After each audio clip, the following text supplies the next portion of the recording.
राधे राधे दोस्तों, आप सभी का स्वागत है एक बार फिर से मेरे शिव भक्ति चैनल में। आज मैं आपके लिए कहानी लेकर के आई हूँ मायके से अच्छा ससुराल।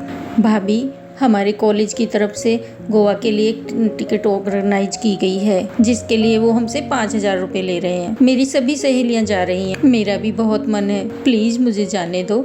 हे राम, 5,000 रुपये! इतने में तो मैं अपना महीने भर का राशन भरवा लूं। कोई जरूरत नहीं है कहीं जाने की, चुपचाप से घर पे रहो और घर के कामकाज में मेरी मदद करो। ये लो, पहले जल्दी से इन कपड़ों को प्रेस कर दो। लेकिन भाभी, अभी तो मुझे कॉलेज के लिए देर हो रही है, मैं शाम को आकर सारे कपड़े प्रेस कर दूंगी। अरे पढ़ लिख कर तू कौन सी कलेक्टर बन जाएगी? शादी के बाद भी तो चूल्हा चौका ही संभालना है। चल अब जल्दी से सारे कपड़े प्रेस कर दे। इसके बाद शिवानी बेचारी उस दिन कॉलेज ना जाकर सभी कपड़ों को प्रेस करने लग जाती है। शिवानी जब 8 साल की थी तभी उसके माता पिता का देहांत हो गया था। वो अपने भैया भाभी के साथ रहती थी। उसके भैया भाभी उसके साथ अच्छा बर्ताव नहीं करते थे। अगले दिन शिवानी जब कॉलेज जाती है तो वहाँ उसका बेस्ट फ्रेंड आकाश उससे पूछता है, अरे शिवानी, कल तुम कॉलेज क्यों नहीं आई? पता है मैं कितनी देर तक तुम्हारी राह देखता रहा। बस यूं ही आकाश, एक्चुअली वो घर में कुछ काम ज़्यादा था या फिर तुम्हारी भाभी नहीं चाहती थी कि तुम कॉलेज जाओ? हाँ आकाश, दरअसल मेरी भाभी ने ही मुझे आने नहीं दिया। वो नहीं चाहती कि मैं कॉलेज जाऊं और पढ़ाई करूं। अगर मैं घर पर पढ़ना भी चाहूं तो वो कोई ना कोई बहाना लगाकर मुझे काम में लगा देती है। तो तुम उनकी शिकायत अपने भैया से क्यों नहीं करती? भैया से कहकर कोई फ़ायदा नहीं है, वो भी भाभी की तरह हर समय मुझसे लड़ते रहते हैं। अपनी शादी से पहले तो वो मुझे बहुत प्यार करते थे, लेकिन जब से भाभी उनकी ज़िंदगी में आई हैं तब से वो बिल्कुल ही बदल गए। शिवानी का उदास चेहरा देखकर आकाश बहुत दुखी हो जाता है, क्योंकि वो शिवानी को दिल ही दिल में बहुत चाहता था, लेकिन शिवानी इस बारे में कुछ नहीं जानती। फिर तभी कॉलेज की बेल बजी और आकाश हंसते हुए शिवानी से कहता है, अरे जल्दी चलो, त्रिपाठी सर का लेक्चर शुरू होने वाला है। अगर देर हो गई ना तो उनका बर्ताव हमारे लिए खराब हो जाएगा। इसके बाद शिवानी और आकाश जोर जोर से हंसने लगते हैं।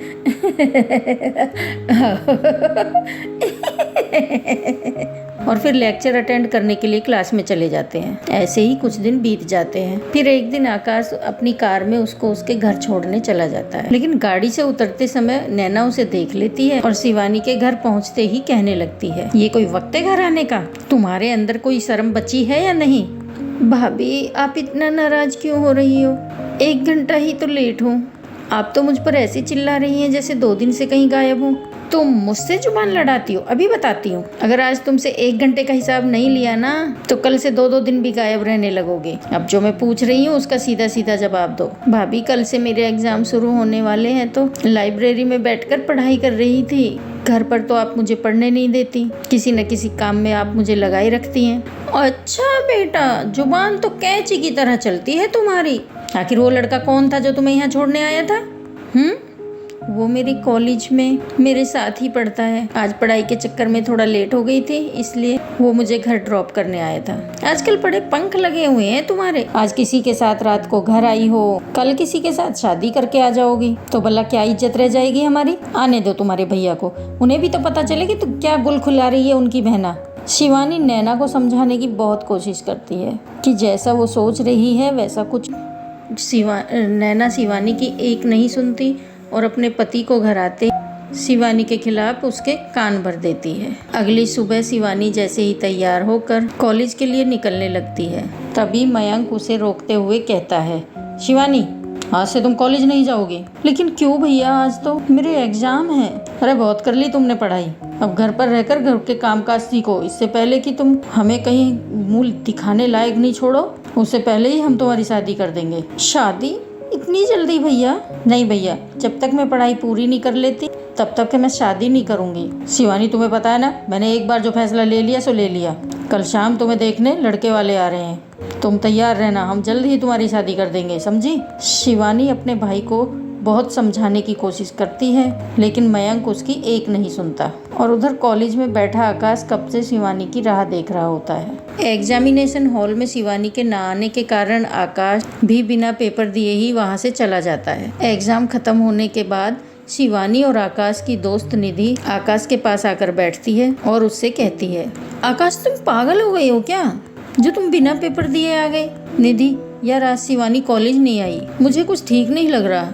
क्या तुम उसके घर जाकर पता कर सकती हो कि आज वो कॉलेज क्यों नहीं आई? आखिर बात क्या है? हाँ हाँ, क्यों नहीं, चली जाऊंगी मैं। लेकिन ये तो बताओ कि जब तुम शिवानी से इतना प्यार करते हो तो तुम उससे बोल क्यों नहीं देते? हाँ, तुम सही कह रही हो। अच्छा, उससे जाकर कहना कि कल सुबह वो मुझे पहाड़ी वाले मंदिर पर मिले। इसके बाद निधि सीधा शिवानी के घर जाती है और उसे आकाश का मैसेज दे देती है। अगले दिन शिवानी आकाश से जाकर मंदिर में मिलती है और रोते हुए उससे कहती है, आकाश, मेरे भैया भाभी मेरी शादी एक अनपढ़ तलाकशुदा आदमी के साथ कर रहे हैं, और तो और उसके 2 बच्चे भी हैं। क्या? लेकिन वो ऐसा क्यों कर रहे हैं? क्योंकि उसके पास बहुत पैसे हैं और उन्हें लगता है कि अगर मेरी शादी अमीर घर में हो जाएगी तो उन्हें भी किसी चीज़ की कमी नहीं होगी। निधि ने मुझे सब बता दिया है और अब इस दलदल से निकलने का सिर्फ एक ही रास्ता है कि तुम अपने भैया भाभी का घर छोड़ दो। लेकिन फिर मैं कहाँ जाऊंगी? भैया के अलावा मेरा इस दुनिया में है ही कौन? तुम मेरे घर चलो शिवानी, मैं सच कह रहा हूँ, मैं तुम्हें कभी किसी चीज़ की कमी नहीं होने दूंगा। लेकिन आकाश, तुम्हारे घर पर इस तरह रहना, लोग क्या कहेंगे? तुम्हारे घर वाले क्या सोचेंगे? नहीं, मुझे ठीक नहीं लग रहा। शिवानी, आज हम मंदिर में खड़े हैं और मैं भगवान के सामने तुमसे कुछ भी झूठ नहीं कहूँगा। मैं तुम्हें बहुत प्यार करता हूँ और जिंदगी भर तुम्हारे साथ रहना चाहता हूँ।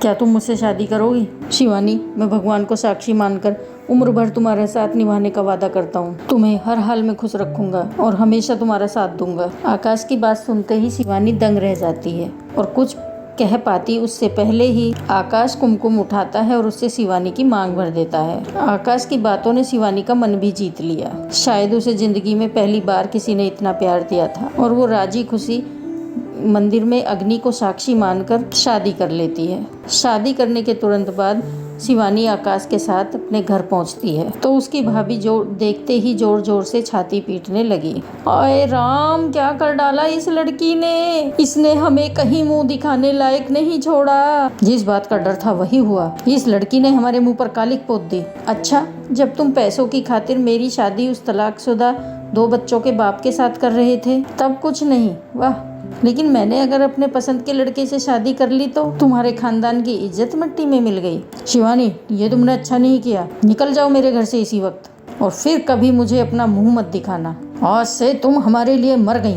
मर तो मैं आपके लिए उसी दिन गई थी भैया जिस दिन भाभी ब्याह कर इस घर में आई थी। बस ये बात कहने में आपको कई साल लग गए। इसके बाद आकाश शिवानी को अपने घर लेकर जा रहा होता है। तभी गाड़ी में बैठी शिवानी आकाश से पूछती है, आकाश, तुम्हें डर नहीं लग रहा? मुझे तो बहुत डर लग रहा है। ना जाने तुम्हारे मम्मी पापा क्या कहेंगे, पता नहीं वो हमारे रिश्ते को अपनाएंगे भी या नहीं। तुम घबराओ मत शिवानी, ऊपर वाले ने चाहा तो सब ठीक ही होगा। घर पहुँचते ही आकाश गाड़ी से उतरता है और शिवानी की तरफ का गेट खोलते हुए उसे बाहर आने के लिए कहता है। शिवानी घबराई हुई धीरे धीरे घर के दरवाजे तक जाती है तो देखती है कि एकदम से उनके ऊपर फूलों की वर्षा हो गई और उसकी सास हाथ में आरती की थाल लिए खड़ी होती। शिवानी ये सब देखकर दंग रह जाती है। आकाश के मम्मी पापा ने बहुत ही अच्छे से शिवानी का स्वागत किया और तोहफे के रूप में उसे सोने के गहने भी दिए। इसके बाद शिवानी और आकाश ने माता पिता के पैर छूकर उनका आशीर्वाद लिया। फिर शिवानी ने आकाश से पूछा, आकाश, अब तो बता दो ये सब क्या हो रहा है? तुम्हारे मम्मी पापा गुस्सा होने की जगह हमारी आरती उतार रहे हैं। मुझे तो कुछ समझ नहीं आ रहा। बताता हूँ बाबा, सब बताता हूँ। दरअसल मैंने अपने माता पिता को तुम्हारे बारे में पहले ही सब कुछ बता दिया था और उन्होंने ही मुझसे कहा था कि मैं आज ही तुमसे शादी कर लूँ और तुम्हें उनकी बहू बनाकर इस घर में ले आऊं, और ये सब तैयारी भी उन्हीं का आइडिया था।